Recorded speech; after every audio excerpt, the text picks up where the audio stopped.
Assalamualaikum warahmatullahi wabarakatuh. Sekarang kita akan mempelajari tentang metagenesis dan teknologi reproduksi.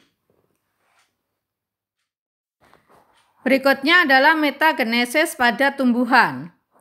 Metagenesis adalah pergiliran keturunan dari generasi gametofit atau generasi generatif dan generasi sporofit atau generasi vegetatif dalam satu kali siklus hidupnya.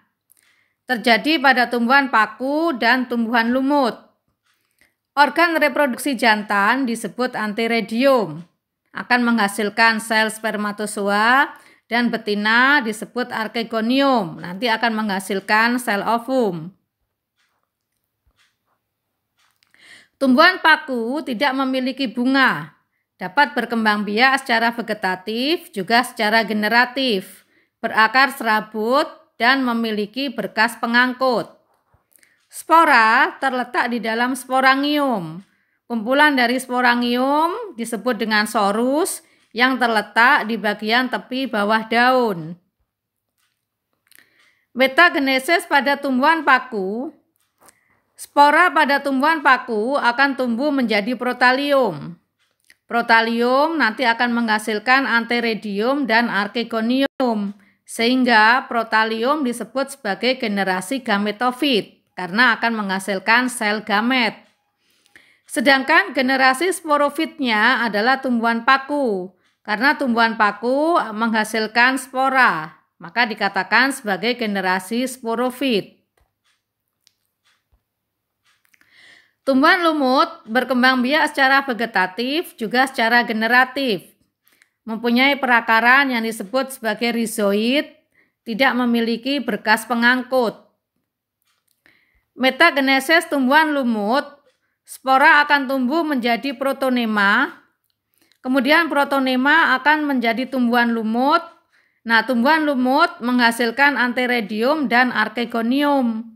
Sehingga generasi gametofit pada tumbuhan lumut adalah tumbuhan lumut itu sendiri.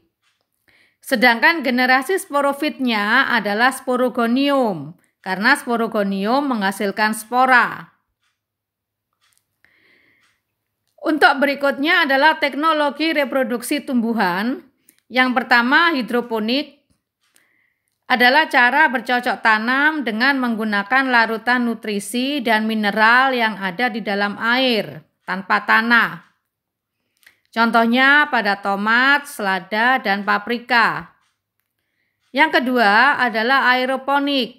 Ini budidaya tanaman di udara tanpa menggunakan tanah juga. Air yang berisi nutrisi disemprotkan di akar tanaman yang menggantung. Pada bayam, sawi, dan kentang. Kemudian yang ketiga adalah vertikultur.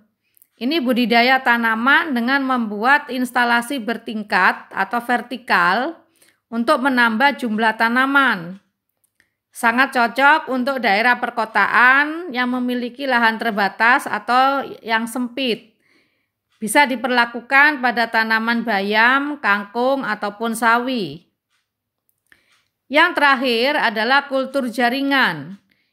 Reproduksi tumbuhan dengan cara mengambil sebagian sel atau jaringan atau organ dari tumbuhan itu, kemudian ditumbuhkan pada medium yang bernutrisi dan mengandung hormon dan harus dalam kondisi yang steril. Kemudian akan tumbuh menjadi individu baru yang lengkap. Ini bisa diperlakukan pada anggrek, tebu, dan krisan. Sekian pembahasan kali ini. Mohon maaf atas segala kekurangan. Semoga bermanfaat dan saya akhiri. Wassalamualaikum warahmatullahi wabarakatuh.